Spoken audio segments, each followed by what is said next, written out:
Operation Protective Edge entered its fourth week today, after both Israel and Hamas rejected US Secretary of State John Kerry's ceasefire proposal. The prospects of a truce seem further away than ever. Thank you for joining us on Haaretz.com. I'm Aimee Amiga, and I'm here with diplomatic correspondent Barak Ravid. Thank you for joining us. The relationship between the Obama administration and Netanyahu has never been particularly warm, but when Israel started this military operation, the US had its back. Yet in the last few days, we've seen the relationship go sour again. Are we facing a crisis in relations between Israel and America? Well, the premise of your question was a huge understatement.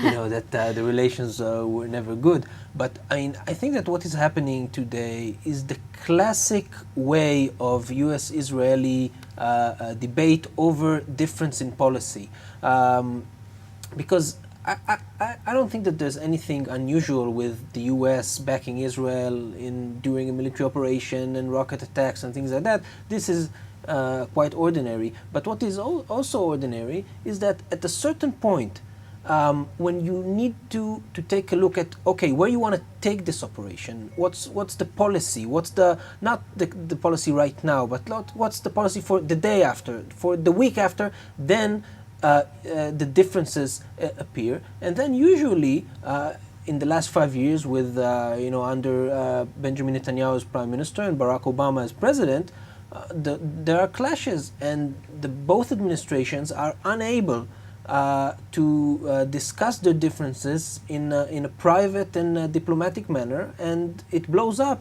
in a matter of hours. So is this likely to change the course of Israel's military operation, or is it just a natural part of the ebb and flow of the campaign?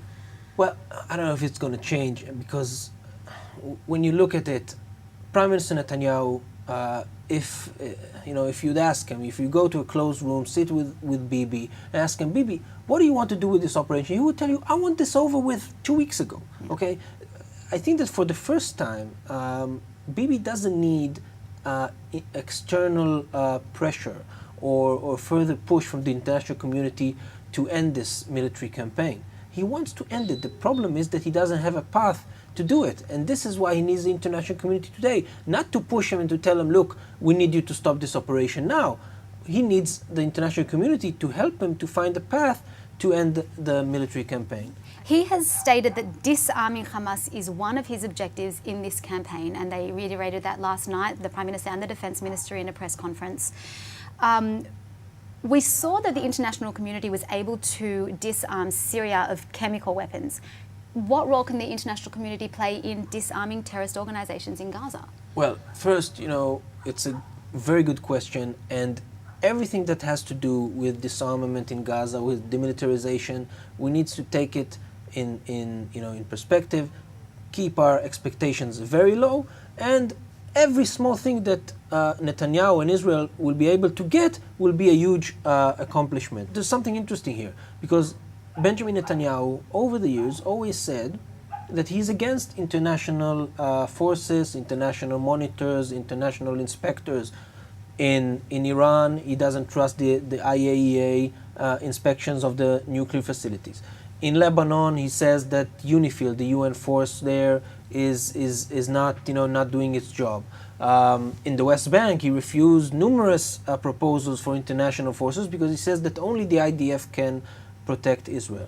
But here in Gaza, all of a sudden, and this is the interesting thing, all of a sudden he says, I want an international mechanism to help in monitoring, inspecting, and even being on the ground in Gaza. And I think that this is an interesting shift that might even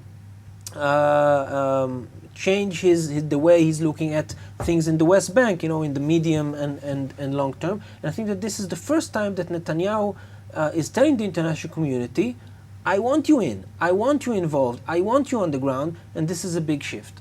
He's also said that he wants international oversight of ensuring that the building materials that get sent into Gaza are used for rebuilding Gaza and not for constructing more infiltration tunnels. How likely is it that such an arrangement of international oversight could be part of an immediate ceasefire deal?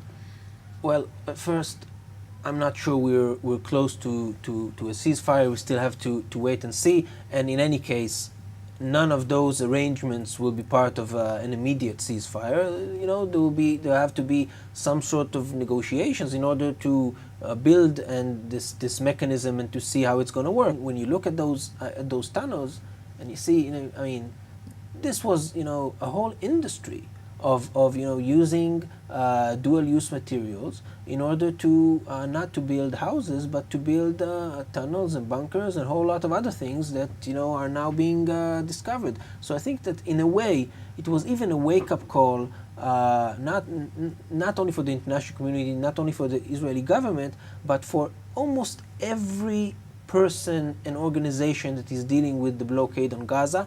And I think that the main message out of this is that we really have to inspect and monitor everything that is going on in Gaza, at least as long as Hamas is the ruling party there. Do you think that Kerry, by getting a whole lot of countries involved in the negotiations, has that complicated matters for reaching a ceasefire, or is that likely to help in things like oversight or a long-term solution for peace between Gaza and Israel? Well, you know, if this was what Kerry was trying to do, then it would have been great. But the problem is that we had here a very interesting state of affairs, because there was a camp was building up in the last few weeks. You had Israel, you had Egypt, you had the Palestinian Authority, you had, you know, Saudi Arabia, the United Arab Emirates, Jordan, a whole lot of countries that rallied together against Hamas.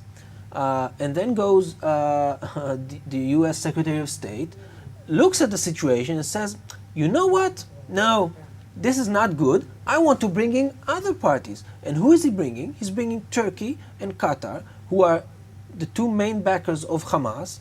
And, you know, he's throwing them in the mix and just complicating matters and just antagonizing all those countries that united with Israel against a common threat and around a common interest. And I think that this was a huge mistake by Kerry. And you know what? I think he got the message. Thank you very much for joining us, Barak Ravid. Thank you, Aimee. I'm Aimee Amiga, and you're on Haaretz.com.